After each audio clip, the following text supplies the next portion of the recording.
Good morning, everybody. I'm Larry Weissoon. If you enjoy real-world hunting and fishing talk, you're really going to enjoy listening to my good friend, Luke Clayton, and his guest for the next hour. This is David Fox, and welcome to Outdoors with Luke Clayton and Friends. Luke has been a recognized outdoors writer for the past 3 decades and writes for a host of outdoor publications. Luke pens a weekly newspaper outdoors column that appears in over 40 Texas newspapers. Luke is on the pro staff of Pyramyd Air, your one-stop shop for everything air gun related. Smokin Tex electric smokers and AGM Global Vision, maker of an awesome line of thermal hunting scopes and spotters. Feel free to contact Luke through his website, catfishradio.org. Now let's join Luke and his guests for this week's show. Well, thank you guys very much. And Mr. Larry Weissoon is with us, as he has been the past 18 years. We've got an interesting topic today that we're going to divulge to you here in just a minute that you're going to probably learn a thing or two and enjoy, I'm sure. Larry, thank you for being with us. Always a pleasure, Luke, and we have to acknowledge the fact that we're here because of Hornady, accurate, deadly, dependable, stealth vision optics made and sold through right there at Crockett, Texas. VINEYARDMAX that does the deer feeders and the absolutely fantastic deer attractant.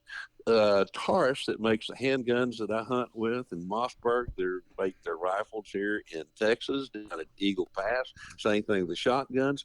And DSC, Conservation, Education, and Advocacy. And I kind of saved DSC to last because I do a lot of things with DSC. And for years, I served as a director of the on the board of directors, actually, of the DSC Foundation, which is kind of the granting arm of DSC that provides monies to, oh my gosh, very highly vetted projects throughout North America and a few other parts of the world. But and of course they've got their convention. Our gala coming up in July, the 17th through the 19th, their gala at the Gaylord.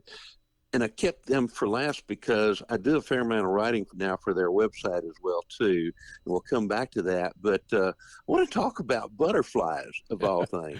I know it. And when I kicked us off here in this segment, I alluded to the fact that this is going to be a little bit different than where to hold on a Thompson gazelle at 500 yards or stuff that we're usually talking, or how to bait a hog into a feeder from right. A little bit different.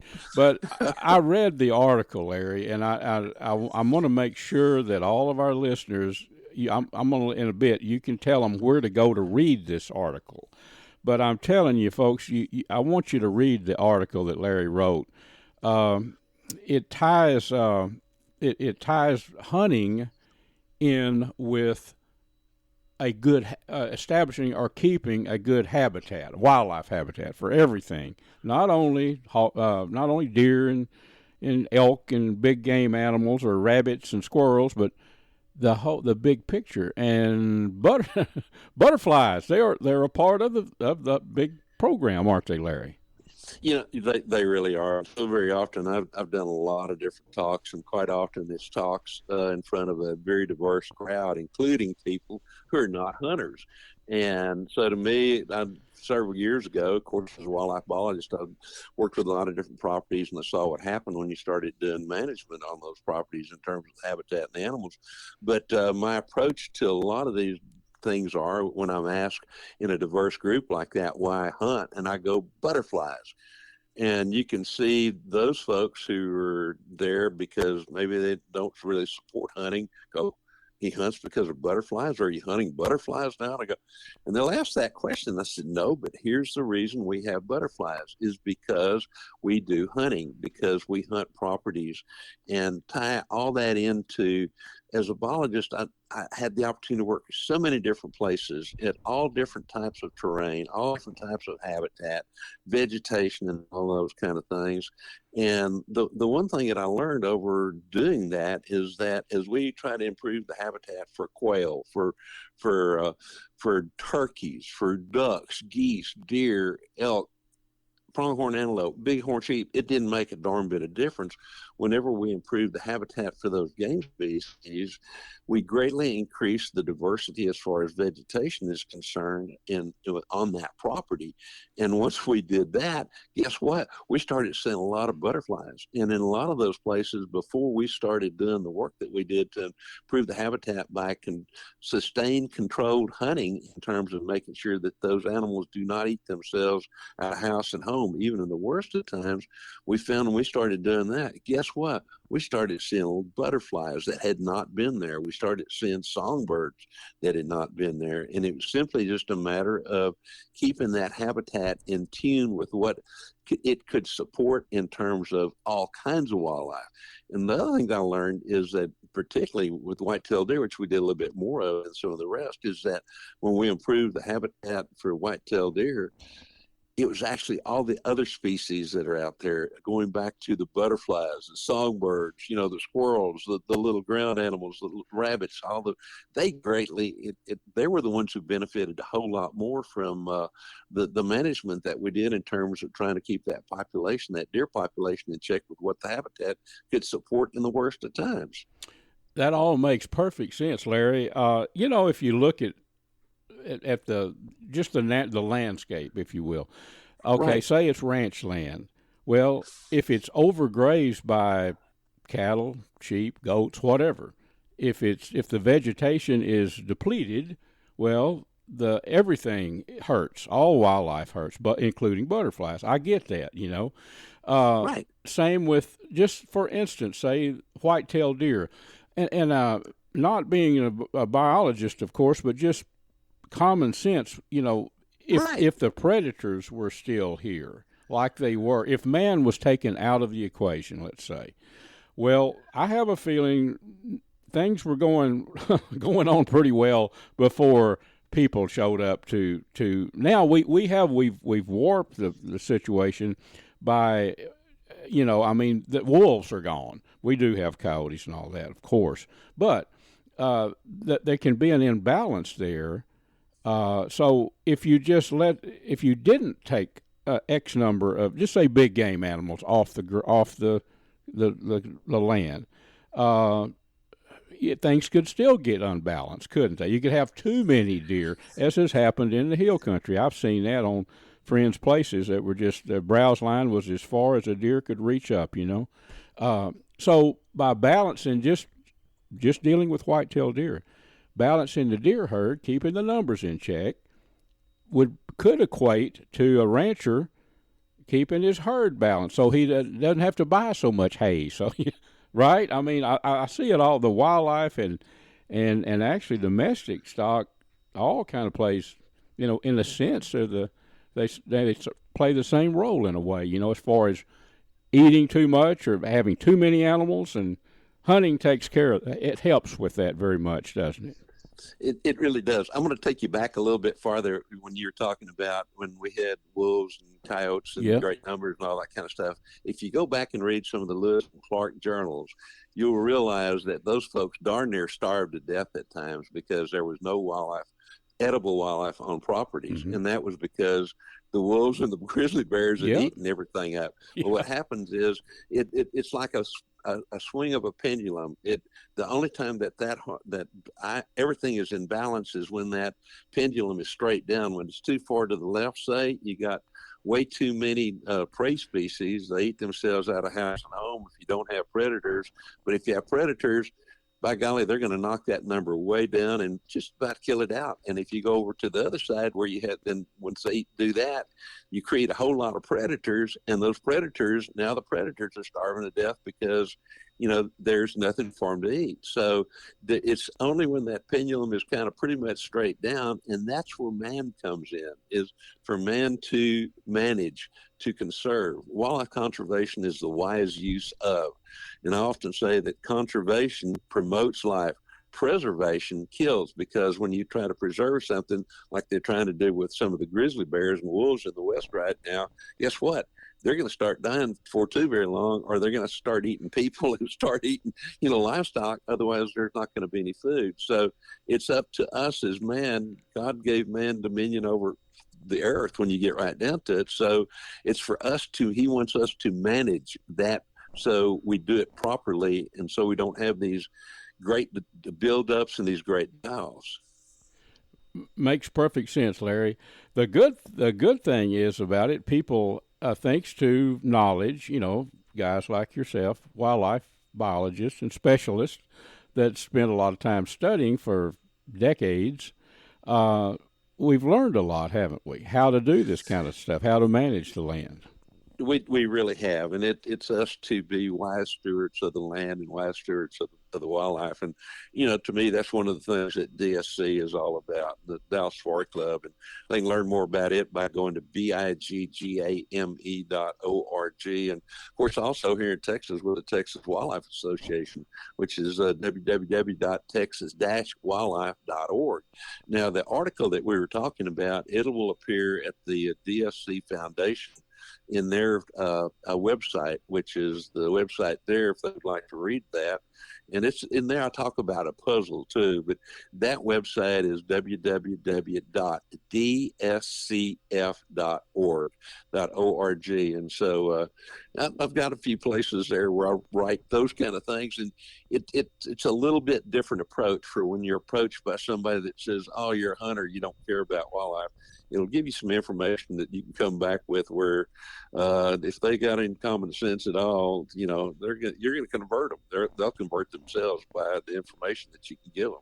I know when you're speaking to a large group of people, there's going to be a percentage, probably a small percentage at the groups that usually attend, outdoor conventions, right, things like that.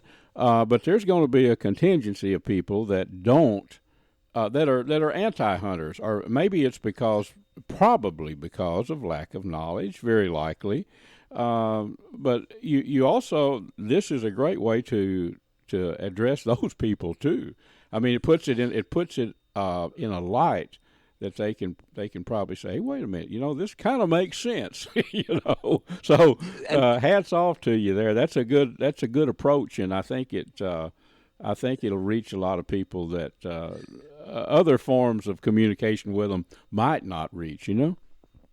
And that's why it's titled Butterflies, because I've never run into a person that didn't think butterfly was cute or pretty and liked butterflies. So we decided to take that approach. There you go. And if I ever met someone that didn't like a butterfly, I think I'd start running. Larry, we've got time. Just a quick mention along these same lines.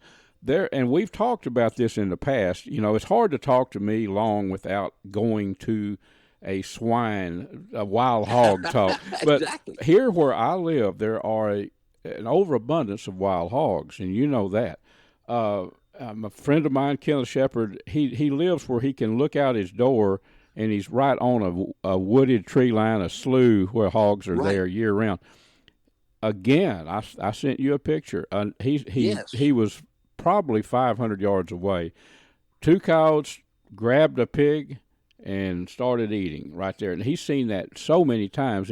One coyote was in the background, and one ran up and actually grabbed the pig and killed it. And when the sow made a run for the other coyote, well, this one drug it off. So they're getting pretty proficient, and maybe that's a good thing. I hope they keep eating these pigs and leave the fawns alone, because they're going to be hitting the ground pretty soon, Yeah, we're right on the verge of the fawns hitting the ground all over, starting different areas of Texas. They'll run all the way through July. But you're exactly right, and I've seen coyotes throwing groups of herds or a herd of hogs as well too. And I'm sure that's what their purpose was. I just thought I'd bring that up, and a lot of our listeners, folks, pay attention to that if you do a lot of hunting, and not just for hogs, but if you're out and about a lot. I call it a phenomenon, but I really think these younger coyotes are getting trained by the older ones how to do this. I might be wrong. Well, Larry, thank you a lot for sharing all the information that you do every week, and look forward to seeing you real soon, and maybe we'll get off up in Oklahoma to Choctaw Hunting Lodge and during a turkey hunt and do some filming and have some fun up that way. I am looking forward to it. Well, friends, Mr. Larry Weissoon is going to tell you about the finest hunting optics that we have ever found. Look, these are called Stealth Vision. They come from Crockett, Texas. Dr. John McCall developed them. They're 34 millimeter tubes as opposed to the narrower tubes, so more light transmission. They have a little green light that comes on. That scope is leveled because that's when you want to pull the trigger. They have an optional lighted reticle as well too, and a whole lot of other products. And folks can learn more about them by going to stealthvision.com. Folks, I want to introduce you to VINEYARDMAX. Now, this is an awesome deer attractant, a food attractant that's made with hammer-milled grape skin, dried hammer-milled grape skins. It has a mixture of rice bran and also corn chops. Very effective. Deer can smell the scent of grapes from a long way, and it brings them in. I've used it in West Texas out with Larry Weissoon, and we were out there where deer are not even exposed to grapes, and they came right in. Also, VINEYARDMAX has a very good line of game and fish feeders. Check them out online, vineyardmax.net. Friends, I want to tell you about an awesome camping destination, Wind Point Park on Lake Tawakoni. It's over on the far east side, kind of the northeast side of the lake. It's a pristine park. You can go there and view, I think they estimated a couple of hundred deer on that couple of hundred acres there. Cabins, beautiful RV park, fishing piers, docks. It's got everything you'd want in an outdoor destination. Check them out online at windpointparktx.com.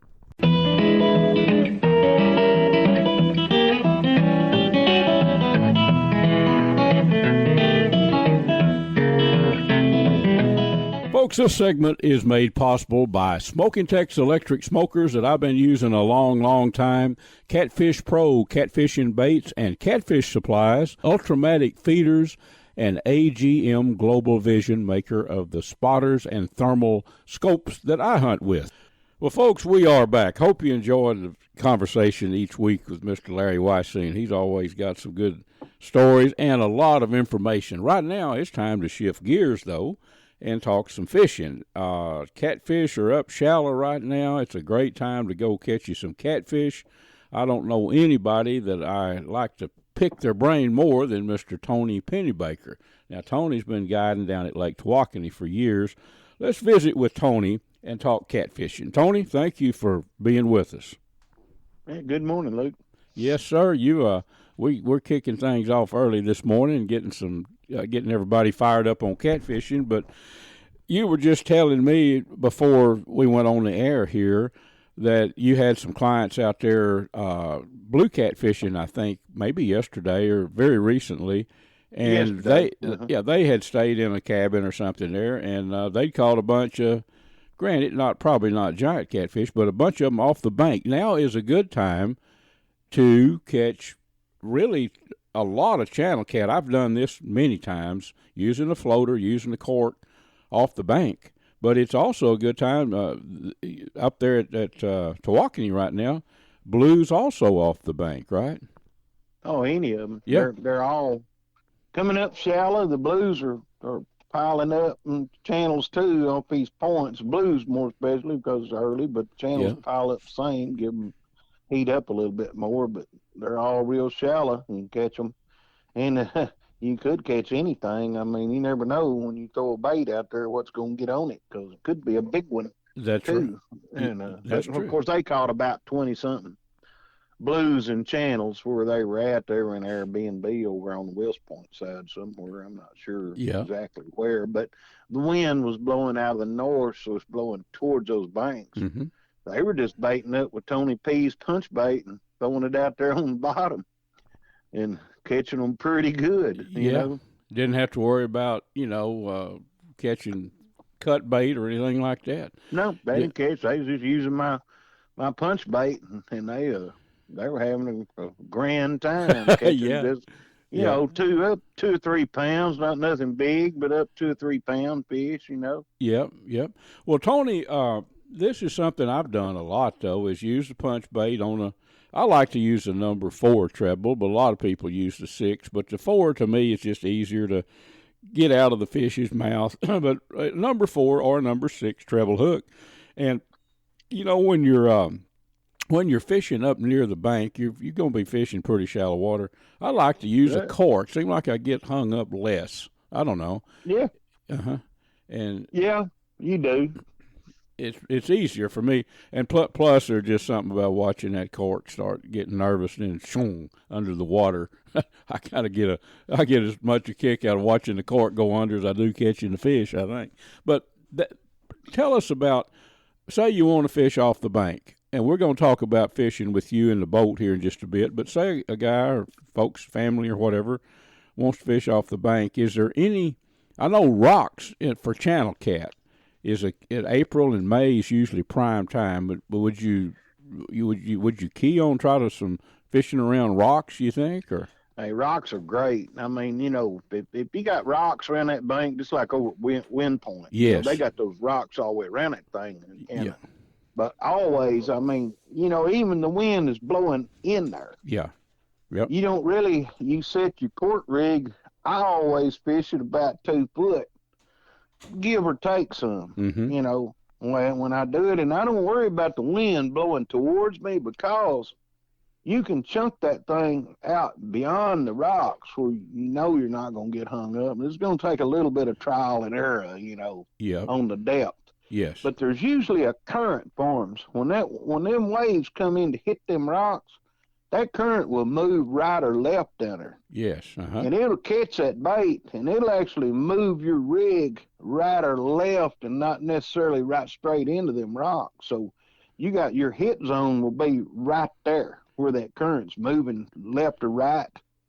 And you can usually throw out just a couple of feet beyond that and let it kind of bring it into them, and then it'll start that left or right movement, whichever way it's going. That's where your fish will be, and that's where you'll catch them. You'll catch them right there, and you should catch them before you get into the rocks. And a lot of times it won't even carry you into them. It'll just, that current will pick it up and just carry it left or right. And it's just like being in a river stream. It just kind of move along there nice and slow, and that's where the fish are at. Tony, that one of the privileges of doing what I've done so many years, writing for the newspapers and, some magazines and then the radio shows and all that, fishing with people like you and hunting with some people that know more about hunting than I do. That's one of the things I've learned all my life. What you just brought up is something that you're not going to read in a book usually. I mean, who knows this kind of stuff unless you do it. When you said that, I'm thinking, I've done that a million times. I've thrown out the exact scenario that you just went through. I've never really thought about it, but I've done it. I've seen it happen. That the wave action coming into those rocks, it's not going to push that cork right up there. It's that the wave coming in, it's got to go back out. That's what you're saying. It's going to catch it. It'll move it left or right, or sometimes just back out. Yeah. The current will be going out. Yeah. And so it'll carry it out you might have to drag it up a little bit and just let it carry it back out and just do that. Just kind of watch that cork rig. And if you get hung up too much, shallow it 6 inches. Yeah, trial and error, like you said before. Mm-hmm. That is a good point. I hope the friends that like to catfish off the bank were listening. I bet a lot of people are saying, you know what? That's happened to me 1,000 times. I never figured it out. The water coming in, it doesn't stay in. It's got to go somewhere, so it's going to go right or left. That's the current. That's what's creating that current. Go back out. Yeah. Well, blue catfishing, I don't know. It seems the season, the good bite on blue catfish, and we're into April now, and it's still going good. To be honest with you, if people say, do you like to catch or eat blues better than, I like them both. I like the ones that are biting, to be honest with you. But blues, I tell you what, if you can, blues are going to be on average bigger than channel catfish. If they're biting, I'm all about catching a blue. And you can catch them the same way, can't you? Yeah, they bite. They bite the same baits. Both of them bite the same baits, and you'll catch probably about the same. I mean, right now they're all kind of shallow, and especially since the lakes come flood, rising. You got rising water and that new vegetation, and You got a spot where there's vegetation that just got flooded. You can certainly throw them cork rigs in there and catch some fish. Oh yeah, they're gonna be in there. I've done that too. Back in a cove or something, right? Just get back off. Oh yeah, back in the cove, long cove, like out here by my house. Yes, yeah. Yeah. Heck, I caught a mess of channels the other day, and they were nice ones. Up to about 2 pounds or so. I filleted them, brought them in here, and air fried them. Air fry them? That's something. They already had some greens cooked, so heat those greens up. Oh sat man! In there and ate like a king. You did well. Now, see, I'm always learning something. We have an air fryer. Tell me about an air fried fish. I've never done it. How does it turn? I just done them just like I would if I was going to deep fry them. Okay. I done them same, season them up. I use breadcrumbs on them in this particular incident. Yeah. Italian breadcrumbs. And coated them with those. Put them on I've got a dish that goes in there. It's metal with a wire screen. I've got one. Lay your stuff on that. I've got it. Yeah. And it works great. I mean, how long did I left them in there? I don't know. Probably about 30 minutes or something like that. The first ones I took out in about 15, and I just kind of left them in there. And then towards the end, I cooked them a little drier so I could hold them to the next day and eat them. Yep. But you just kind of got to experiment with it. See where you like your fish. If you like them a little crispier, if you like them a little more moist, it's going to take somewhere around 15 to 30 minutes. Yeah. You just have to experiment and see. Well, Tony, the air fried fish, how does it? I've never had it, but like just yesterday, we cooked some.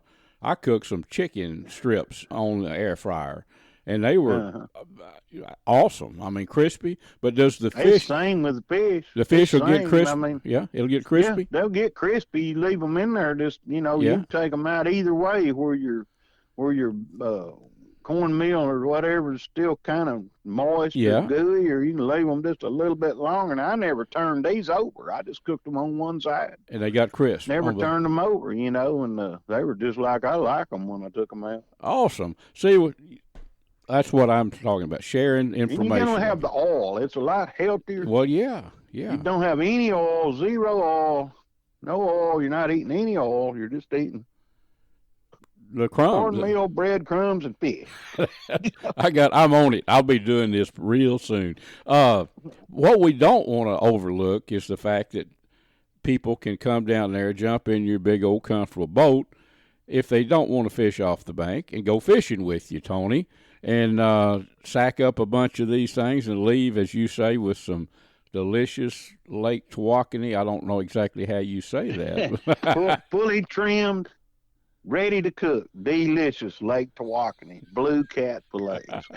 That's right. That's how you say it. That's become a slogan for you. But that's the truth, folks. You'll look long and hard to find somebody you'll have more fun with and catch more fish than Tony Pennybaker. Tony, how do they call you when down at Tawakoni if they want to go fishing? Just get a hold of me, 903-474-3078. And you can look me up on Facebook, Tony Pennybaker, or Thunder Cove Guide Service. Website's Lake Tawakoni, CatfishGuide.com. That's right. Right. Yep. I got weekday specials going on. Jump in the boat. Good little discounts here, so give me a call. That's it.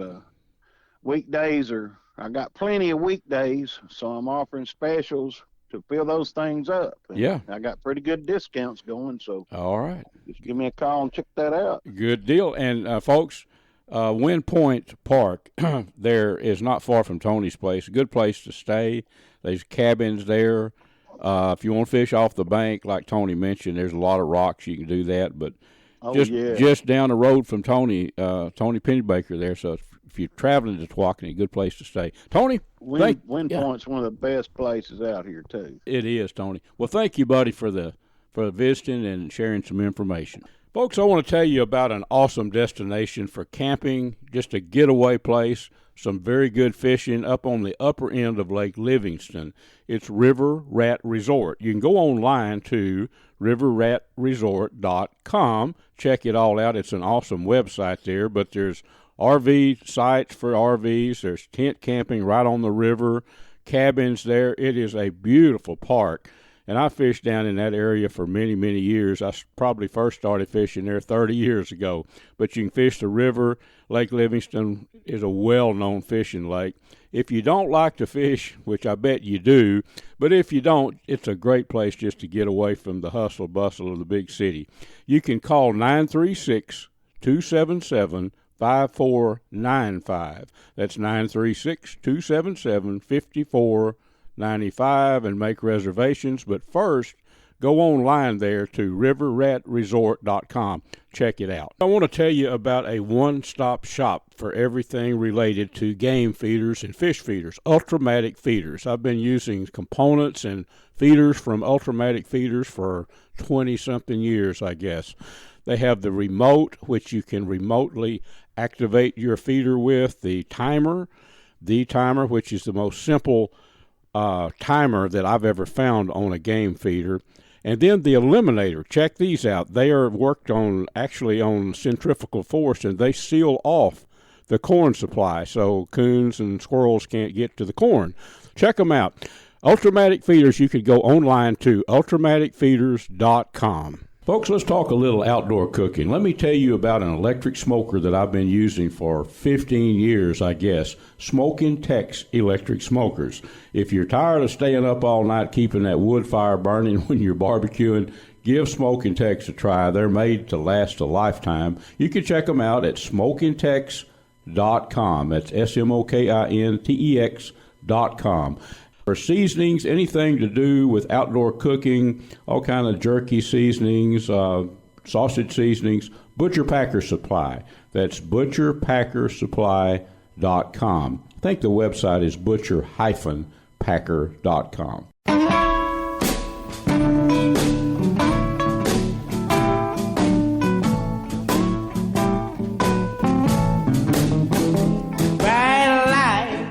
Friends, this segment is made possible by Platinum Cadillac and Chevrolet in Terrell, Texas. Stop by and visit with my buddy, Mr. Justin Rudd, and his team of experts, and let them put you in a new Chevy pickup or a Cadillac or whatever you might be in the market for.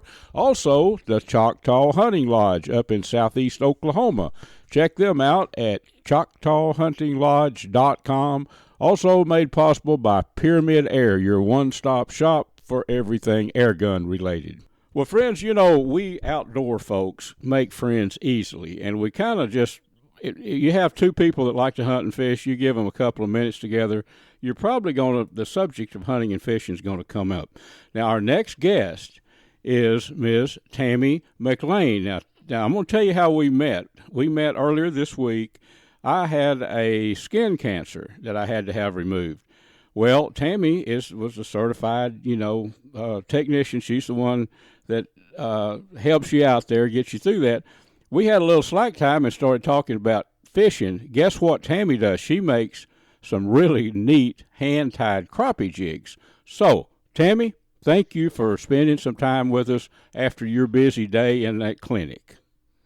Yes, sir. Thank you for having me. Yep. There's two things I want to do. One thing, we're going to talk all about your jigs and how to learn more about these. These are hand-tied jigs, folks, and they are awesome. But skin cancer. I spent my life running field parties, survey crews, fishing, hunting. You can imagine as an outdoor rider for all these years how much I've been out in the sun. But I had a skin cancer that it was kind of alarming to me, Tammy. It was called, they said, a melanoma. When I got in, they said it's the type that could become a melanoma and it needs to go. So that's one type, isn't it, of skin cancer? Yes, that is one type. It is not classified as a melanoma, but it can develop into melanoma. So prolonged sun damage can turn those type of growths into a melanoma. So it's best to get them off when you can. Yeah, though it's off, and that's good. So some real quick tips. I think y'all have trained me pretty well. Especially fair-complected people, which I am. There's clothing now that's lightweight, but wear some long sleeves. It's hard. It was hard for me to learn to do that in the summer, but there is clothing that's pretty lightweight. So wear long sleeves. Wear a big brim hat's always, especially fishing for me, has always been a challenge, Tammy. But it's very important. And you were telling me, a good sunscreen, right? Absolutely, with at least a 50 SPF and a wide brim hat, like you said. You can still enjoy the outdoors, but you just got to protect yourself. You can get the long sleeve fishing and hunting shirts at Cabela's and Bass Pro, anywhere like that. And people say, well, it's too hot to wear a long sleeve shirt. It's really not, because if you're out there sweating, you're hot anyways. Yeah. And the coolness from that shirt, from you sweating, actually helps. So we definitely recommend long sleeve shirts and hats while you're out. Okay, good deal. So and a lot of it's common sense, folks. And do remember what Tammy's telling you. Go once a year to a dermatologist and get checked out. I'm telling this because many times I didn't follow my own advice. Now we're going to shift gears to some cool crappie jigs. I'm telling you, Tammy, what prompted you to start? Now these jigs are available at many lakes. We're going to leave an email. You can email Tammy McLain. We're going to leave her email for more if you want to try some of these jigs out or talk crappie fishing with her. We'll do that. But Tammy, I think you said your Facebook page was, messed up right now, and you're working on getting all that fixed up where people could, see the jigs on Facebook, aren't you? Correct. Yeah, my Facebook page was hacked, so I'm working on getting a new business page up and going. Yep. Okay, so what prompted you to start this? To start tying jigs? Well, my husband and I love to fish. We fish, we hunt, and my husband decided to take a whole tussle of crappie jigs with him to the creek with a buddy. Well, he came home and fish came home, but he came home with no jigs and decided that he wanted to spend another $80 on jigs. Well, I decided I'm going to try and tie them myself so that we don't have to be spending the money on jigs. And friends and family started getting them. I posted them on Facebook. I posted them on Instagram. Bait shops started calling me, and it's just taken off from there. That's how it started. That's the way.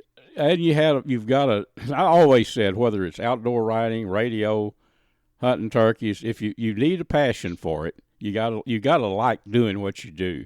And Tammy showed me I don't know how many was in that packet, several, but some good looking jigs.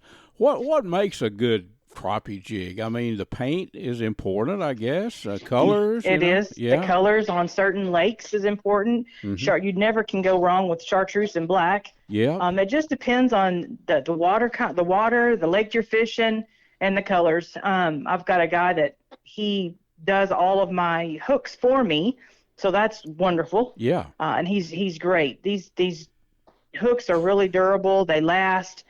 They're great. I have 68 different colored jigs, so there's not a color that I don't have that's readily available. They're all completely hand-tied with feathers by me. Whenever I get home from work, that's what I do. You get on that. Jig fishing, I started out when I first began using a jig, Tammy, very basic. You know what I did? I would just take a jig in the springtime when crappie were up shallow. We hope they were. They come and go this time of year.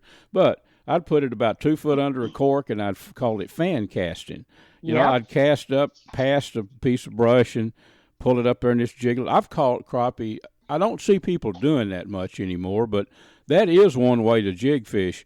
And I fish with some pros, some sure enough crappie pros in my life. Some of the best I have, and written articles about them. But you can vertical fish with a jig, but I noticed a lot at times, especially in the summer, a lot of these guys would cast past. Say there's a submerged brush pile, they would downsize their jigs. I mean, to tiny, I think, wait a minute, we need something that those crappie can see, But I'm talking about little tiny jigs. Cast past them with some light line, and let them fall. And by golly, that's where the strikes would come. Yep. It's weird. That is exactly how my husband does it, too. He prefers the 1/32. Yeah. Majority of my jigs are 1/16 because, quite honestly, most people prefer the 1/16. But when you're fishing really deep water, a lot of people fish with the 1/8, and I can do those, too. But he prefers the 1/32. He likes that slow fall. Well, that's what several. Jerry Hancock is a good friend of mine. He's a well-known crappie guy. And, a lot of these guys, when I first started, fishing with, I was only used to fishing vertical with a jig. And and I would try that, and they said, no, that thing needs to fall and light, a real light jig, hit a limb, and just don't set the hook on the limb, but just let it fall through that brush. And that's how we caught a lot of crappie, and not just one time, but several times. What do you think? Fork is a really good crappie lake now. Fork is a really good crappie lake. We actually were at Winsboro 2 weekends ago, and the crappie were on fire. We wore them out. We do fish Fork under the 515 bridges. Yeah. We do fish quite a bit at Tawakoni, and I know they're catching a lot on Cedar Creek. We have not made it out to Cedar Creek fishing. We try to stay closer to Tawakoni over in our area, but the crappie are coming in on the beds, or they're coming in to start laying their eggs. So it's a good bite right now. It is. And folks, if you're listening to our show after all our great radio stations run it, if you're listening to a podcast, well, these are lakes in Texas. I'm sure most of you know that. But Cedar Creek is an awesome crappie fishery. Jason Barber is a good buddy of mine. I've been fishing with Jason out there. He's been guiding at Cedar Creek for many, many years, but he's one of the top contenders on crappie fishing out there. You've probably heard of Jason, been there a long time. So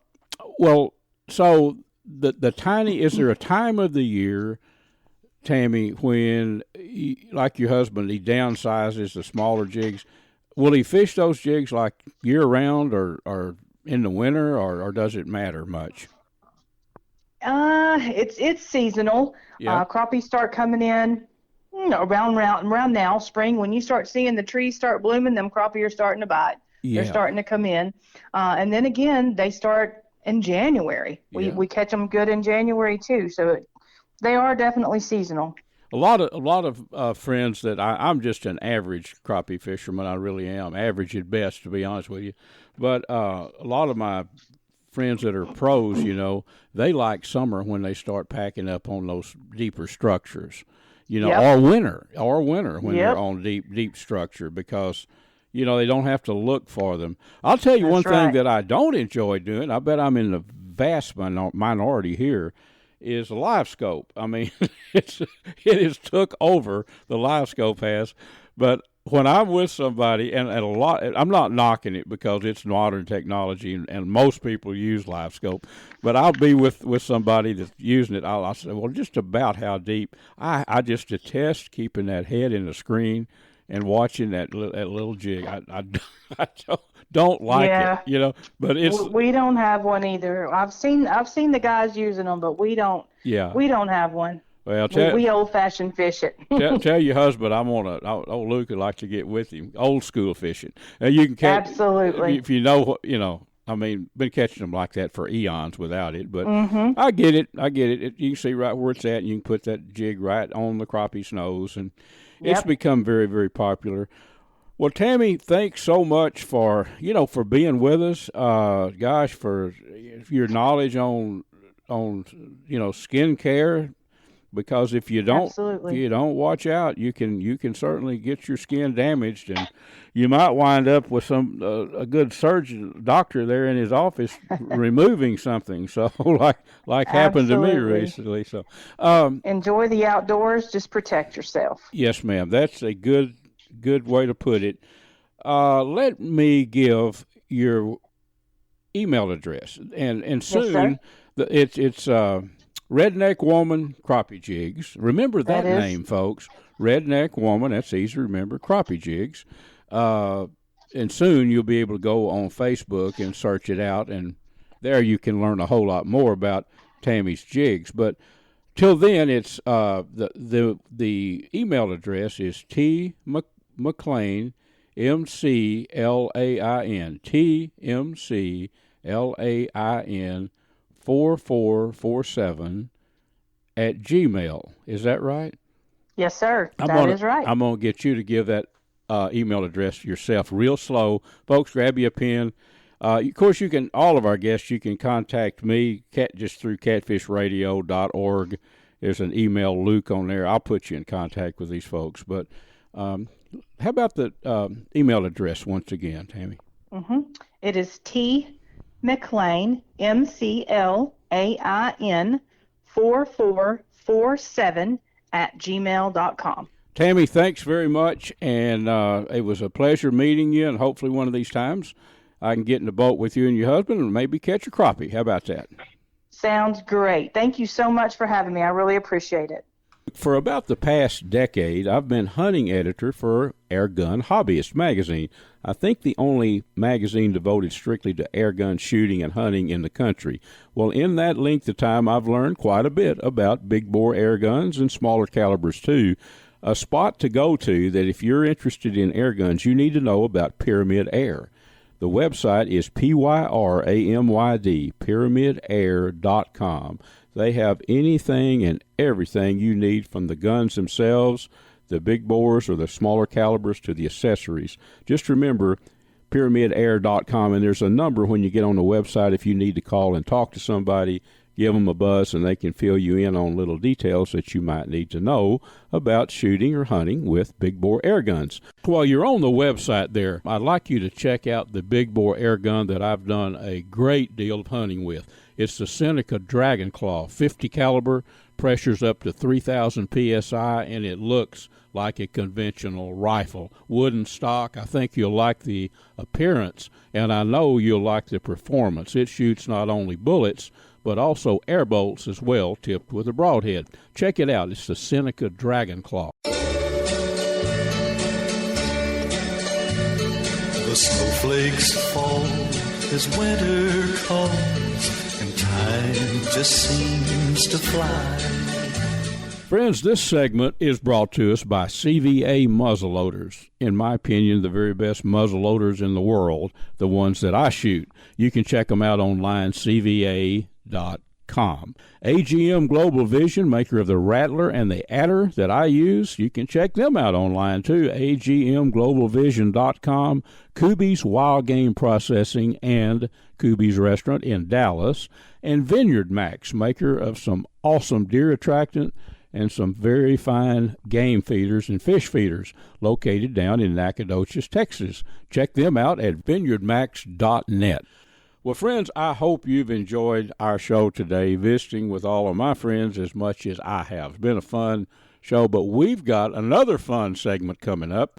Let's go up to Lake Texoma and visit with Mr. Bill Carey. Today's little visit with Bill is going to be different because I'm going to discuss an upcoming, not fishing trip, maybe a fishing trip later, but an upcoming turkey hunt. Bill, thanks for being with us. Well, good morning, Luke, and all y'all out in radio land. I hear your pet crow in the background out there. You're out on the deck, and yes, yeah, sir. he adds a lot to this show. We've got to name him. You might have a name. My secretary said, I got an idea. She said, y'all need to talk about it on the radio and name that crow. Name the crow. Yeah. Well, let's see. He's not talking right now, I don't think. He's will. He's on the other side of the house. He's down by the office. Okay. So what Bill and I have planned is this, and this is what I want to focus on in this segment, is planning an outdoor adventure, whether it's hunting or fishing or whatever. Bill's got some land up near Texoma that's leased for hunting to a good friend of his. Well, I've been invited to come up and spend a day turkey hunting. These guys and Bill know that I love to hunt turkeys, and I like to spend time with my friend Bill too, to be honest with you. But we're gonna talk about the plans that we're gonna make for this. It'll be a one-day deal, Bill, and I live south of Dallas and you're north of Dallas, so I'll get up before the rush. I'll drive up that way and link up with you there. And I think we're going to start the day by driving down to your pond, which has got a bunch of bass in it, right? Yes, sir. Yep. Okay. So, and our goal, folks, is midday. I'm going to go out turkey hunting. I've been to Bill's house, but I've never been back on the land. He's going to give me a little idea of where the areas to go. I'm going to try to call up a gobbler in the morning time.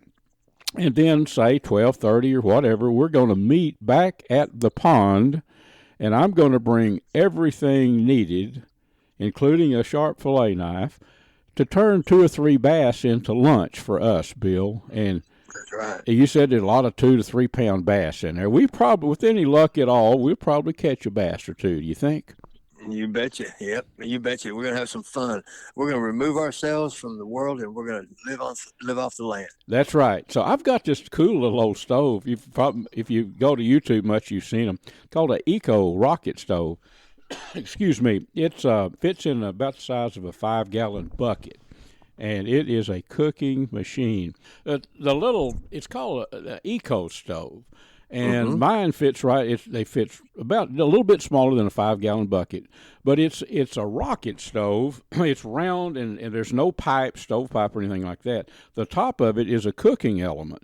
So you put little kindling wood, I call it, but small pieces of wood in the bottom. It's got a little door that opens, and it's got a rack where you can take long sticks of wood, little small, size of your finger maybe, and then to lay those sticks on there and just feed them in there. But, Bill, the thing gets hot. It's like a vortex coming up. It's like a rocket stove, but it's not one with the stove, a pipe looking. You've seen those. This is different. There's that crow. I hear him in the background. Okay. Name the crow. That's awesome. Anyway, so I'm gonna have that with some dry wood and everything, some cooking oil. Or we may blacken some bass. I think blackening would be better, don't you? Oh, I'm hooked on that blackening. Oh yeah, we'll use my method of blackening, and I'll bring some potato salad and maybe some beans. I don't know, can of beans, why not? And maybe some light bread, and we'll fire that little rocket stove up. But first, we're going to use some plastic. What do you think? Plastic worms. I'll bring a few plastic. I'm going to take 2 rods, maybe tie maybe a rattle trap on one and plastic worm. What would be best? I got some light tackle tied on. Okay. And one is a beetle spin. Mm-hmm. Yep. One is a Met spinner. Yep. And I'm having a brain. What is that favorite lure you use on Jeff's Creek? Roadrunner. No. Beetle spin. Beetle spin. I guess that's it. Yeah. I got beetle spin tied on and Mets.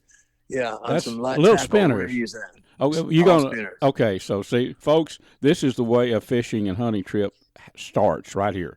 So take heed. Okay, so you're gonna bring. Do you have a couple of them? I've got rod and reels. Oh, I got them here. You want to bring the baits that your bass like, right? I got them tied on. Okay, you'll bring the fishing gear, right? You bet. Okay, you bet. check that off my list. So Right. I'll have everything else. Now, if I get a turkey, of course, you'll hear me shoot, and I'll probably call you. Say, Bill, I got a gobbler down. All right. My plan is to hook them on foot back to the pond where my truck will be, where all our cooking gear is, and we'll have throw in a chair or something, a piece to sit down on. This is going to be an epic day in a field. And then I'll do some photography. I can always use it for magazine articles and stuff. I'd love to get the turkey hung up in a tree right there by where we're cooking and all that. That would make some interesting pictures. People ask me a lot about, Luke, you always plan a trip, and does it always turn out that way? No, it doesn't. That's the truth of the matter. We might get out there. The turkeys may have, be silent and just not moving, might not even see a turkey. That could happen. Probably won't, but it could. But the fishing program, I say it's a 98% chance we're going to catch a couple of bass, you know? So probably more than that. But it could happen that we don't catch a fish. That's okay if it turns out that way. The bottom line is we're prepared if we do. You know, we'll have what we need to do. Cornmeal, cooking oil. I won't forget a thing. We'll have it all. So the question is, well, what if you don't have anything to eat? No. We're going to have something to eat. We're going to have potato salad, beans. You know, I mean, we're going to make a meal, and who knows, I might even scratch up a can of or two of Vienna sausage that I keep in the back of that old truck. But we won't starve. But I am kidding a lot about that. I think that comes, Bill, my planning comes from a lot of, trying to formulate an article or a story for the news, a column, a 1,200-word column that I've been writing for 40 years for the newspapers, something like that. But, have a plan how you'd like it to unfold and then change it as you need to as it happens. But, yeah, I like to be prepared, I do. Oh, you bet. Well, Luke, I used to be in Boy Scouts, and Boy Scout motto is be prepared. Mm-hmm. That's the Boy Scout motto. And, folks, I want to tell you, I call Luke Camp Cook Clayton. Camp Cook Clayton, and he's a minimal cook. He will make a meal out of, just you got to watch some of his cooking. He is a minimal cook. It throws out a good mess of grub. I like to cook out, and I tell people, I used to write a cooking column, Bill. I don't know if you ever read that for a while back in the day with the Dallas Morning News when I did that fishing tips column on Thursdays. Mm-hmm. Well, Kathy Barber was the food editor back then, and that's when the newspapers, they dwelled on a lot of different subjects, different topics. They devoted a lot of space to that. So Kathy came to me, Kathy Barber, the food editor, and asked if I'd be interested in doing an outdoor cooking column. And I said, yeah. And I did that for actually a couple of years for the Dallas Morning News. And, I said, as long as you can incorporate everything into it. So she let me write about whatever. I could talk about picking blackberries and making a blackberry cobbler, or the way I blacken fish, whatever. That was a whole lot of fun. It really was. And I could even tie in a little fishing trip to that column. I wish the newspapers, of course, the newspapers that I write for now, and there's about 42 of them, they allow that. There's plenty of space. They know that people still like to read that. But a lot of the big newspapers, they've kind of cut all of that out through in the past, I don't know, so many years, past 10 or 12 years, they've cut out a lot of that freelance stuff. But bottom line is, we're going to do that, and that's going to also give me some fodder for I bet I'll have something to talk about in the newspaper column that next week, Bill. You better believe it. We're going to have a good time. We are. Well, folks, you just heard the planning of an outdoor adventure. That's what just happened here. It may be the first time on an outdoor radio show anybody's ever experienced that, but we're all about, we're about telling it like it is and what we call real world outdoors, Bill. And so that's right. I'm ready for some of that. Now, I don't want to be remiss here. Striper Express. Bill started Striper Express 41 or 2 years ago, Lake Texoma. And Bill is a regular guest with us and giving all kind of striper catching information. The spring spawn fishing is on. They're catching a bunch of nice. I saw a picture yesterday on Facebook. A big table full of stripers. StriperExpress.com. Go there. Go to Facebook and like you. Or, Bill, how do they call you to come out? You can reach us. Go ahead. Anytime. You can reach us anytime at 903-786-4477. That is 903-786-4477. Thank you, Bill. Make sure you got those baits tied on those spinning rigs now, because I'm going to be ready. Folks, that about wraps our show up for this week. I've enjoyed being with you, and I hope you've had a good time, too. And, folks, we're also brought to you by the Choctaw Hunting Lodge up in southeast Oklahoma, located about, 45 minutes west of Hugo, Oklahoma, owned by the Choctaw Nation. It's about 45,000 acres of awesome mountain, country, hills, valleys, loaded with game. Lots of eastern turkey, and they do eastern turkey hunts if you're looking for a spot to hunt turkey in the spring. Also, I want to remind you about the Seneca 50 caliber Dragon Claw that shoots bullets and pellets. And by pellets, I'm talking about 200 and 210 grain chunks of lead. It's a big bore air gun that I use. Check out the Seneca Dragon Claw there at PyramydAir.com.